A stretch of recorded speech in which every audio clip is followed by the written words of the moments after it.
aim? Pursuing deficit reduction, given the current economic climate, is completely misguided. I mean, we need to be thinking about investing in the future of the country. It's, if we borrow today and we invest that money wisely, it's going to be cheap to pay it back in the future because the economy is going to have grown. We're all going to be earning more.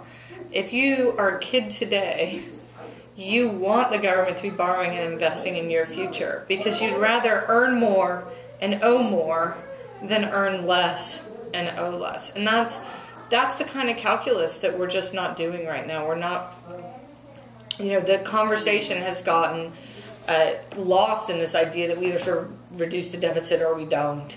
And what we need to do is make sure that the economy is on a path towards robust economic growth so that it's not just important, it's not just important the debt we're leaving our children, but it's important the economy we're leaving our children and the infrastructure we're leaving our children.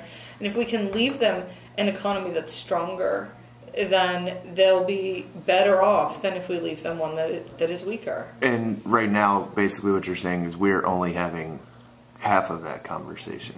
Exactly. We're having the debt side, but we're not having the investment side.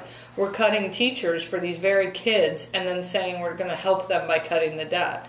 Well, that's a trade-off that might not be worth it for them. And I think we need, you're exactly right to say, at a minimum we need to be having the conversation. We need to be saying that there are costs that come with this. It's not a free lunch to cut the debt. It's certainly not a free lunch to cut the debt at a time when we have such high unemployment, and we know that that there's the potential for us to be in a situation where these workers are never able to get integrated back into the economy. That has big, permanent, long-lasting effects on our productivity, on our overall economy. And if we could spend money now to prevent that from happening, that money will be well spent. And I think that there are programs, and I outlined them when I was talking. The president has proposed getting the teachers back in the classroom. Why would we be reducing spending on education at a time when we need it more than ever?